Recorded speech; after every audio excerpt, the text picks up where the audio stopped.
Hello and welcome to the GX Podcast, the world's first podcast focused on government services and their future. In this podcast, we talk about everything related to government excellence, government service design and delivery, GovTech, and citizen engagement. Join us for insightful interviews and conversations every month. Visit us online at gx.ae.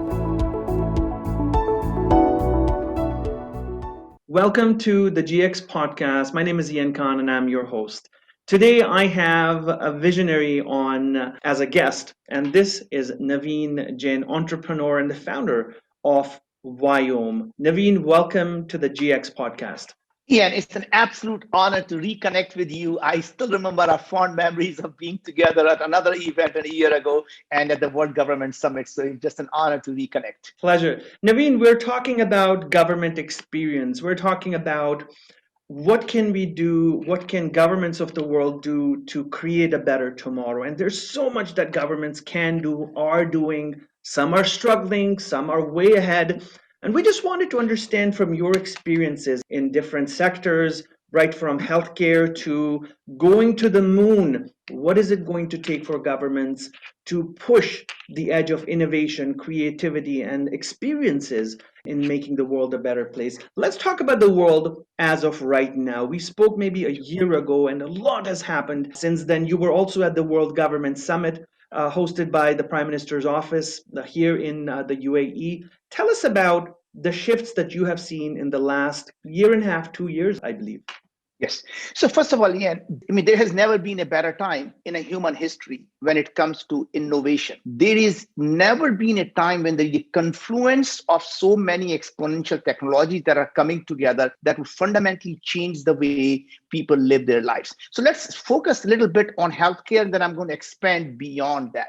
So if you are in a government and you're looking at today, the world is very different. Now, COVID obviously was a complete disaster if you look at on the surface for humanity as a whole. We lost, millions of people who shouldn't have lost their lives. Now, having said that, there is a silver lining in that dark cloud. And the silver lining is actually in terms of healthcare. The telehealth had been talked about for decades, and suddenly COVID happened, and literally the largest hospitals in the government figured out how to start the telehealth. But that was just the beginning that essentially allows you to now open up population to around the world, and the best and the brightest physicians can now come together to actually solve that problem. But here's the best part that happened. Suddenly, the consumer mindset had changed. It used to be, I do what I do when I get sick, I go to the hospital. With COVID, people are saying, wait a sec. What can I do not to catch COVID? What can I do not to go to the hospital? Can I buy immune supplements? Can I actually work out, stay healthy? What can I do to actually not be sick? And I think what's really happening is people are starting to think about what prevention they can take rather than be sick and be reactionary. And the third part that I really find interesting is this is just for the first time when consumers are realizing their actions have health consequences. I don't wear a mask. I go on a party. I'm eating junk food, and people who are obese and have comorbidity are dying and having in the hospital spending weeks at a time. Suddenly we are starting to realize that actually what we do matters to our health.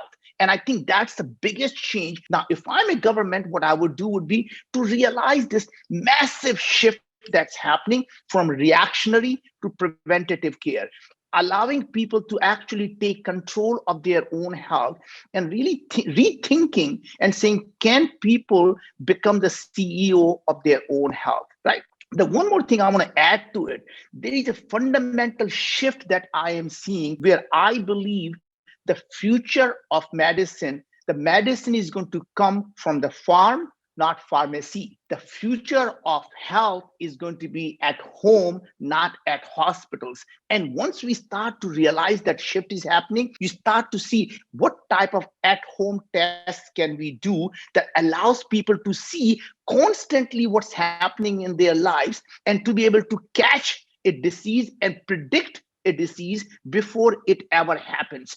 And to me, that is exactly what governments need to do, because by the time they catch a disease, because people feel symptoms and they are sick and they go to the hospital, it just tend to be very late. And then you become a lifetime burden on the society, because now you have developed a disease that's too far along, rather than to be able to catch it early and do something about it. And as we go along, I'm going to tell you a little bit more about it, because that is a fundamental shift. And I really believe the governments have to rethink what has been their whole agenda in the past of building more hospitals, to really say, how do we go out and get to people's home? Absolutely. And Naveen, you couldn't have said it better. I really like what you said. And there's a couple of things that really stood out for me right there. Now, number one is who is in control of, in the healthcare industry, as an example, who was in control of people's health and who potentially will be in control. So before it was all very reactionary, you get sick, you go to the hospital, but now you control to some extent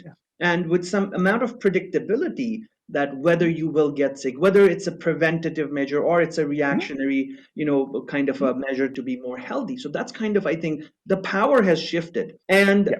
the sooner people realize it, the better it is. And the same goes for, I think, services within governments, where services are now, citizens are asking for services because of technology, because of all of these things. What are you seeing with Wyoming as well? Because Wyoming is all about giving control to people so that they express their choices. So first of all, Ian, I think you said something really, really interesting, is that who was in power and who becomes the next power. If you look at every industry today, the technologies have actually changed them. It used to be the brokers, used to be the power centers. They had all the information. You call them and say, can you tell me why IBM stock went down? And they will read you the report. And because they are the only one that had access to all that. And now on a Robinhood, you can make a free trade, any one of us, right? And in fact, you can see this whole shifting of consumerization that happened. Remember travel agents? Yeah. There used to be people called travel agents. Oh, yeah. When you had to book a ticket, you will call them. And now today, any one of us can go on a Expedia or any airline's website and you can book your own ticket. You can look at the fare, you can compare the fares, you can do all kinds of things, right? And I think that shift is going to happen in healthcare, that shift is going to happen in education, and that shift is going to happen in almost every other sector that we know of. And this is really the biggest change that's going to happen. Today's industry, it is the pharmaceutical companies and the doctors who were considered know-it-all, and they were really in the power position, because when we are sick, we are vulnerable and we don't know what to do. And we go to these experts and they tell you what to do. Many of these doctors, in fact, have not seen the latest stuff that is coming out in the last 10, 15, 20 years. There is a gap of 15 to 20 years when the research comes out, when you start to see what's working, and before it actually gets in the hands of the people. And I think that thing is going to compress very significantly. In fact, you saw in COVID, the vaccines used to take 10 to 15 years to develop a vaccine. And imagine from the time COVID happened, to the time people are getting the shot in the arms is less than a year. I mean, that is the kind of thing that's going to actually now start to spread. People were so afraid of new technology like messenger RNA. And now we're literally injecting messenger RNA, and it's the biggest experiment done on humanity. There'll be hundreds of millions and billion people that will be injected with a new technology. And suddenly people say, oh, if billion people got injected, they're safe. Maybe there is something to it, right? And I really think this innovation that happened, the COVID will look back. This COVID would have been actually the shining star when it came to healthcare. It fundamentally changed healthcare. So there are a lot of things I think is going to come across. So the governments need to now meet where consumers are. That means provide them the services at home, give them the consistent test that they are able to see what is happening inside their body. So as you mentioned, we at Viome, we actually just at home, we send you a test at home, few drops of blood and a touch of the stool and a spit of a saliva. We can literally tell you every single thing that's happening in your body, because we're analyzing every gene expression in your body, every human gene expression, mitochondrial gene expression, oral microbial gene expression, and the gut microbial gene expression. Then we see what molecules are being produced, how much ammonia are you producing, how much sulfide are you producing, and then we predict and says not only what your health scores are like right now, so what is your immune health? That means how well are you protected from a cold virus or flu virus or God forbid COVID virus, right? But we look at how well your immune system is working, how well your mitochondrial health is, how well your cellular health is, how well your stress response, how good is your gut health, and better yet, how is your body aging? And then we also tell you actually what is actionable. That means here are the foods you should eat and why. Here are the food you should avoid and why. And here's the best part. Then we tell you here are the nutrients just for you, Ian, right now looking at your body. You need 22 milligram of lycopene. You need 17 milligram of elderberry. You need 17 milligram of curcumin. And you need all these 55 ingredients. You need this probiotic, this prebiotic. And guess what? We make that capsule on demand just for you. Not picking up a capsule from a red drawer and a pink drawer. We literally put those ingredients in a specific quantity just for you, make that capsule for you in a robotic lab and send that to you, and then test you again 6 months later to see how well it is working for you, not how well it worked for someone else, how well it is working for you, and keep readjusting and keep retuning that stuff for just for you to make sure that your health is improving. Now, if I am a government, this is the best thing I can do, because not only you're able to see what is going on, and the other thing we did is that we have now analyzed over 250,000 people, and we are able to build a predictive model for 30 different diseases. And predictive model means not we diagnose a disease, we tell you you're moving towards a disease, you're moving away from that disease. So I look at you and I say, you know what, Ian, you're getting way too close to becoming diabetic, and we are very close to where people are depressed. You need to start changing something because you're moving towards it and need to move them away from it. We can predict, in fact, depression, anxiety. We can predict diabetes. We can predict 30 different diseases, including things like oral cancer, colorectal cancer. We are now working on biliary cancer, pancreatic cancer. So we are able to, in fact, see the biomarkers for various types of cancer, but various types of disease like IBS, IBD, other autoimmune diseases. And that is the key, because once you develop an autoimmune disease, it costs $100,000 per year to the government just to give you those biologics. But if you can actually prevent it before it happens, imagine over a lifetime, how much money are you saving? Instead of spending $100,000 a year, wouldn't you spend $200 a month and make sure people know what is going on in their life? They're getting all the nutrition in their body and actually keeping themselves healthy. And that is going to be the key to a perfect healthcare system. It needs to be caring for your health. Today, it is symptom care system. That means come back with a symptom. If you give me the ill, I'll give you the pill. And that's all I care about. Yeah. No, absolutely. And you mentioned this individualized predictive model of people's health. And that just opens up a whole new area of not just gut microbiome, but tomorrow you could be expanding it to different systems of the body and looking at We do. different things, right? Absolutely. We look at Yeah. everything. We look Yeah. at your human genes. We look at mitochondrial genes. We look at your saliva, blood, stool. And now we're looking at urine. We're going to look at skin. We're going to look at everything. So, what about countries and cities and governments that are really future focused? So, here's an example. There are two countries right now at the top of the list of countries who have vaccinated the most people. So, Israel is, I think, at number one, the UAE is at number two. And there are countries that are severely lagging despite being first world countries, developed countries, they're at the bottom. And here's the challenge for governments that are moving fast, that really want to enable best services for their citizens. How would potential rollouts of things and revolutionary ideas such as these look like? What the future look like, say, 30 years from now in terms of a healthcare system, rollout of services, and how citizens could really leverage that? First of all, our future of healthcare is going to be going backward what it used to be hundreds of years ago. I still remember today it's considered a concierge physician. Somebody could come and see when you're sick. This used to be the norm in India and UAE. When you're sick, a doctor and compounder will come to you. And in fact, I still remember they will make the capsule for you. The pharmacist actually used to take powder from different things and tell you exactly what you need and make it for you. So we are really going back to the future, if I may say so, right? And this is literally what's happening, is that we are now talking about how personalized medicine is going to be the food that you take every day. And what if the food can be the medicine? And we forget that's what Hippocrates said 2,500 years ago when he says, all diseases begin in the gut. Let food be thy medicine. Let thy medicine be the food. So we think we are really innovating something here. All we are doing is literally taking the old ideas from Ayurveda and Greek philosophy, and now scientifically showing and personalizing. Remember, 2,000 years ago, someone said one man's food is another man's poison. So don't think the broccoli is good for everybody. Don't think spinach and kale is a healthy food. It is healthy for some and unhealthy for others. Don't fall because Popeye said spinach is good for everyone. Popeye was not the scientist. Let's not fool ourselves, right? Absolutely.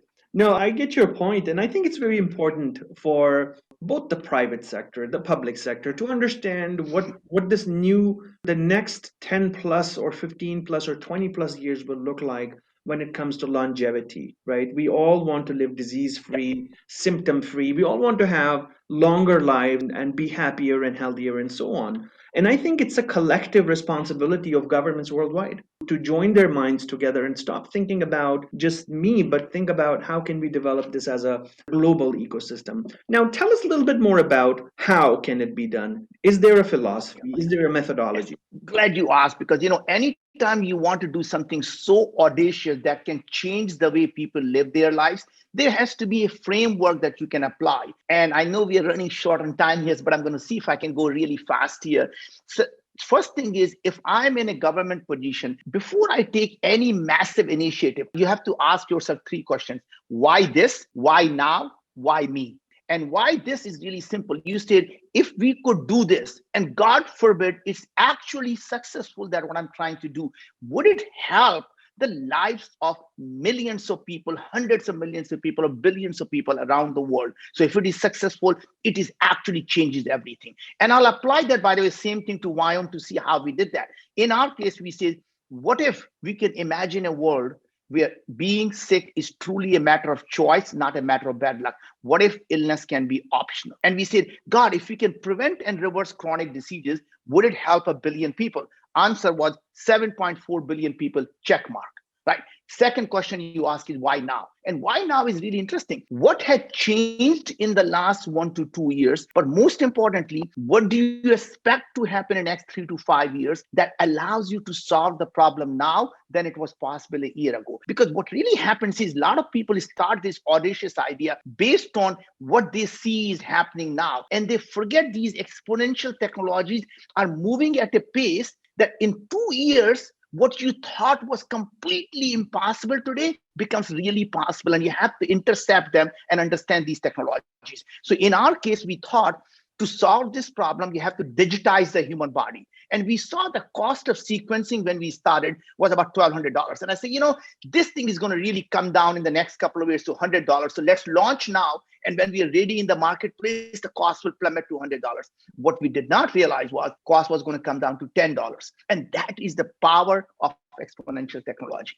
We realize to do that, if you digitize the body, it's going to collect massive amount of data. We're not going to get access to supercomputers. How do you make it cheap enough so everyone can afford it? And we were processing on cloud computing. It was costing us about $40 per person. We knew in a couple of years that cost will come down to $10. What we didn't realize was cost came down to $1. Right? And that's literally what was happening. We saw that AI was powerful enough, but we realize in next 2 to 3 years, it is going to become so powerful, we can run hundreds of thousands of algorithms completely unsupervised, and it's going to come back and predict you what disease you're going to have.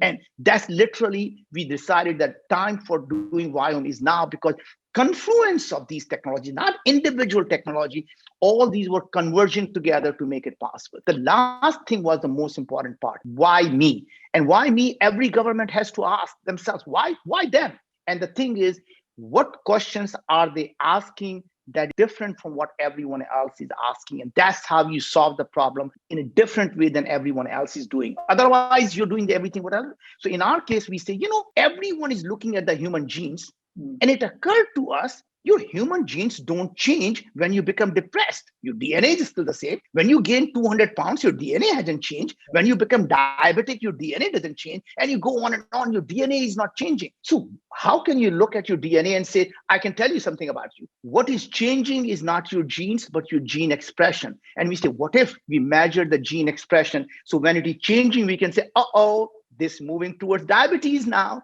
right?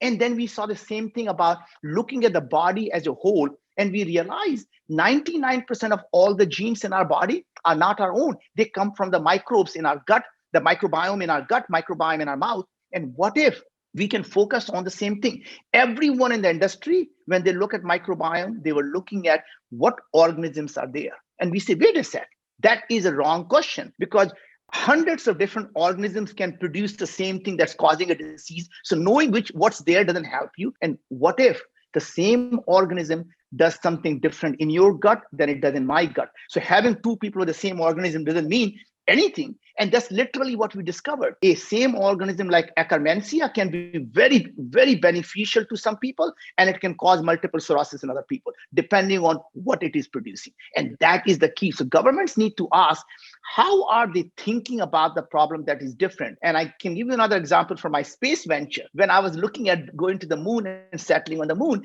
people kept asking me, so if you live on the moon, how are you going to grow the food on the moon? And I thought that was the wrong question. What if we change the question how to grow the food into why we eat food? Because the reason we eat food is nutrition and energy. And you can get energy and nutrition very different way than you need to grow the food. Because if you only focus on how to grow food, that's the only solution you're going to come up with. And that literally allows you to see all the possibilities by asking different questions. So to me, I love what UAE government does. They are innovative, they're experimental, and they literally are able to go out and implement the things when they make up their mind. They can really make that things happen. To me, a lot of the innovation is going to come from that part of the world where they are actually able to see the future and implement the futures today. So I am so glad, Ian, that Prime Minister's office is doing this and really rethinking what is possible. And if there is anything I can do to help in their cause, you have a friend in us.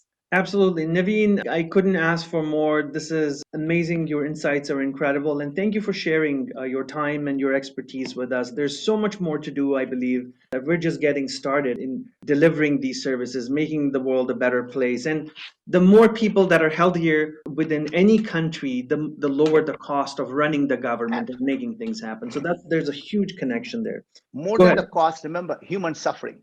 Oh, yeah, absolutely. Eliminating the human suffering is the key for the government, not just saving the cost. Absolutely. No, absolutely. Thank you so much, Naveen, for your insights. And we look forward to having you again. Thank you, and you take care. Thanks a lot.